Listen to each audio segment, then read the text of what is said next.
Hello friends, welcome back to आपका diplomat once again. जैसा कि आप जानते हैं, इस बार हम देखेंगे how to analyse a situation.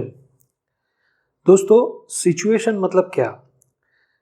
N event और series of events which results to circumstances with respect to a given time, right? देखिए दोस्तों, ये फेवरेबल और अनफेवरेबल दोनों हो सकती हैं। किसी भी सिचुएशन को सही ढंग से गहराई से समझना अपने आप में एक बहुत बड़ा चैलेंज है। उसमें भी खास उसको न्यूट्रली समझना। एक सिचुएशन को न्यूट्रली कैसे समझ सकते हैं, या तो फिर एक न्यूट्रल स्टैंड क्या होना चाहिए, वो हम आने वाले वीडियोस में देखेंगे। दोस्तों, आपने हिंदी फिल्मों का एक बहुत ही फेमस डायलॉग सुना होगा। क्या ये वही 6 है जो आपको दिखाया जा रहा है, या फिर ये वो 9 है जो आपको देखना चाहिए? Basically friends, it's all about perspective. एक गिवन सिचुएशन में आप कौन से अलग अलग पर्सपेक्टिव से आप इस सिचुएशन को देखते हो, समझते हो और एनालाइज करते हो, वो ज़्यादा इंपॉर्टेंट है। बेसिकली दोस्तों, एक बंदे ने अपनी विवेक बुद्धि से ज़्यादा काम लेना चाहिए, बजाय कि किसी के इन्फ्लुएंस में आकर कोई डिसीजन ले। किसी भी सिचुएशन की आपकी बैकग्राउंड की कहानी, उसकी रेफरेंस टू कॉन्टेक्स्ट में और क्या क्या पैरामीटर्स है, उसकी अंडरस्टैंडिंग आपको जब बेहतर होगी, तभी आप किसी भी सिचुएशन का आकलन सही तरीके से कर सकते हो। बेसिकली दोस्तों, कोई भी सिचुएशन रातों रात पैदा नहीं होती। There are series of events, जैसे कि मैंने पहले कहा था। फिर उसका रिजल्टेंट एक बहुत बड़े सिचुएशन के रूप में फिर आपके सामने आता है। वो हम आने वाले एग्जाम्पल्स में देखेंगे। दोस्तों, एक कॉर्पोरेट लाइफ में या फिर एक ऑर्गेनाइजेशन में स्मॉल टू मीडियम या फिर medium to very serious situations भी हो सकती है। खैर, हमारी सिंपल अंडरस्टैंडिंग के लिए एज ऑफ नाउ कुछ ऐसे रूटीन एग्जांपल्स को रेफर करते हैं, ताकि मैं जो अभी बता रहा हूं उसको आप कोरिलेट कर सको। मान लीजिए किसी प्रोजेक्ट हेड ने अपनी टीम के साथ एक मीटिंग को शेड्यूल किया है in regards of the progress status. दोस्तों, हो सकता है इसके पीछे की कहानी ये हो सकती है कि रीजनल ऑफिस इससे बार बार आपको फॉलो अप आता हो कि आज तक आपको 70% प्रोजेक्ट खत्म हो जाना चाहिए था, लेकिन आप 50% पे अटके हुए। तो ऐसे में जो एस्केलेशंस बार बार आपकी रीजनल ऑफिस से आ रहे हैं, these are the events, right? और इन इवेंट्स को रिफर करते हुए आपके प्रोजेक्ट मैनेजर जो हैं, अपनी जिम्मेदारियों को निभाने के लिए, अपनी टीम को दोबारा अलाइन करने के लिए वो मीटिंग कॉल करते हैं। ये एक सिंपल एग्जांपल हो गया, राइट? दूसरा ये हो सकता है किसी मार्केटिंग टीम में आने वाले फेस्टिवल सीजन को रेफर करते हुए अपने सेल्स टारगेट को रिवाइज करने के लिए उन्होंने मीटिंग कॉल की हो। दोस्तों, थोड़ा सा एक ट्रिकी एग्जांपल रेफर करते हैं। मान लीजिए एक करंट ऑर्गेनाइजेशन में अपने एग्जिस्टिंग वीपी को हटाए बिना नया वीपी उन्होंने ज्वाइन करवाया है। सोचिए इसके पीछे क्या क्या हो सकता है। नंबर 1 पॉसिबिलिटी, जो करंट एग्जिस्टिंग वीपी है, हो सकता है उनकी रिटायरमेंट एज नजदीक आ रही हो। दूसरा, हो सकता है करंट वीपी जो है अंडर परफॉर्मिंग हो, या फिर उन्होंने कोई ऐसी बड़ी गलती की हो जिसके लिए ऑर्गेनाइजेशन उनको चेंज करना चाह रहा है। देखिए, ये ऐसी डिटेल्स कभी भी ऑर्गेनाइजेशन में बाहर जल्दी से नहीं आती। ये आपको इंफॉर्मेशन मिलती है आपके नेटवर्क से, जिसका जिक्र हमने अपने लास्ट वीडियो में किया था। आपको इंफॉर्मेशन आपके नेटवर्क से मिलती है, राइट? दोस्तों, ये इन सिचुएशंस को समझना, उसके बैकग्राउंड को समझना, ये अपने आप में एक अच्छा टास्क है और अपना एक अलग आर्ट है।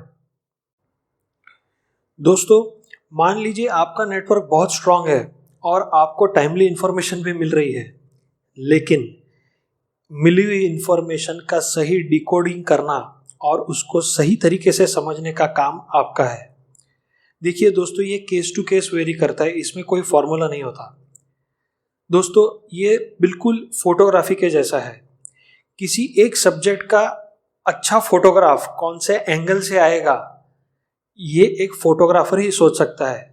कहने का मतलब है, वो कौन से एंगल से देखेगा तो फोटो अच्छा आएगा, वो सोच, वो इम्प्रूवमेंट वो एबिलिटी वो एक फोटोग्राफर की जैसे एक सब्जेक्ट के लिए होती है, वैसे ही आपके पास वो नज़रिया चाहिए कि आप किसी सिचुएशन को अलग अलग पर्सपेक्टिव से देखें, तब जाके आप उसको सही आकलन कर पाओगे और उसको डिकोड कर पाओगे। दोस्तों, जैसा कि मैंने पहले कहा था, ये डिकोडिंग न्यूट्रल होनी चाहिए। न्यूट्रल क्योंकि देखिए, एक अनबायस्ड एनालिसिस यही आपको एक सही जजमेंट की तरफ लेके जाएगा। दोस्तों, इसका कारण यह है क्योंकि जिस इंफॉर्मेशन के लिए हम जिन पर डिपेंडेंट है, जिस नेटवर्क के ऊपर डिपेंडेंट है, हो सकता है उनमें से कोई हमें इन्फ्लुएंस करने की कोशिश करता हो। हमारा बैकग्राउंड देख करके वो सोचता हो कि अगर मैं इस बंदे को इस पर्टिकुलर टॉपिक पर अगर मैं इन्फ्लुएंस करता हूँ, हो सकता है इनका इस पर्टिकुलर डिसीजन पे इफेक्ट अलग हो जाएगा। दोस्तों, अगर इन्फॉर्मेशन के लिए अगर आप सिर्फ अपने नेटवर्क पर आधारित रहते हैं तो वो भी गलत है। एक बंदे ने हमेशा सतर्क रहना चाहिए।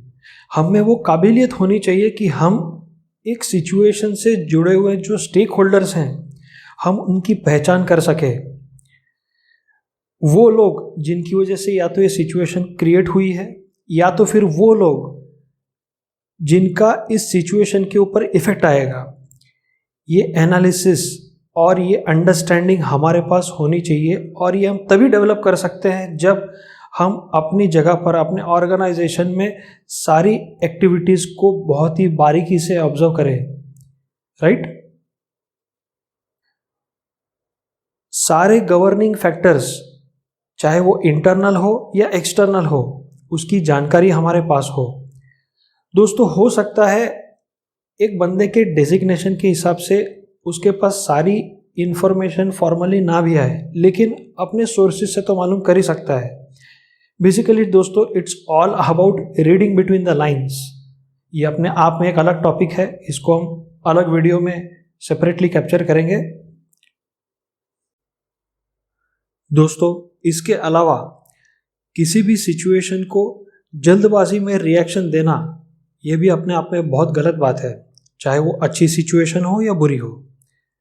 देखिए, पॉसिबिलिटीज़ ये हैं कि आप जल्दबाजी में सेल्फ गोल कर सकते हैं, या फिर एक टॉपिक पर या फिर एक सिचुएशन को आप गलत डायरेक्शन में ड्राइव करते हुए कुछ अलग नए प्रॉब्लम में फंस सकते हो। देखिए दोस्तों, किसी भी सिचुएशन पर आराम से सोच समझकर अलग अलग पहलुओं का आकलन करते हुए, गहराई से सोचते हुए, और उसके आगे रिएक्शन क्या आएंगे उसका कैलकुलेशन करके उसके बाद ही किसी सिचुएशन पे रिएक्ट करना चाहिए। दोस्तों, एक एग्जांपल को रिफर करते हैं जहां पर एक एप्रिसिएशन लेटर आया था जिसमें एक बंदे ने रिएक्शन देना था।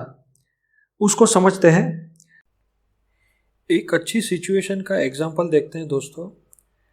चूंकि कम्युनिकेशन लूप हमेशा क्लोज होना चाहिए, देखते हैं क्लाइंट की तरफ से आया हुआ एक अप्रिसिएशन मेल, जिसमें कैसे और क्या जवाब देना चाहिए।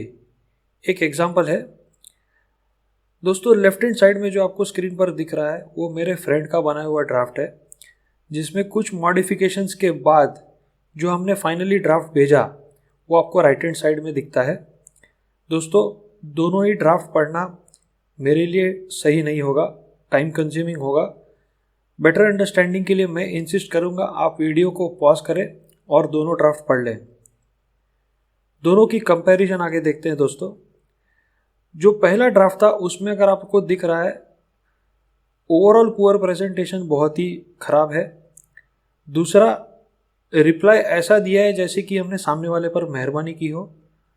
उसमें थैंक्स गिविंग की भावना नहीं है, पोलाइटनेस भी मिसिंग है, और एक जो विजन होना चाहिए, आगे क्या होगा, डायरेक्शन किस तरफ जाएगा लिखने के बाद, वो एक यहाँ पर मिसिंग है। और जो हमने फाइनली भेजा ड्राफ्ट, उसमें अगर आप देखेंगे तो प्रोटोकॉल को हमने मेंटेन किया हुआ है, हमने थैंक्स गिविंग भी बहुत अच्छी तरह से कवर किया हुआ है, और हाईली इंक्लूसिव इन नेचर है। और last but not the least, हमने आगे का जो है हमने विजन रखते हुए कंपनी के लिए बेनिफिट और खुद के लिए ग्रोथ दोनों ही हमने कवर किया हुआ है।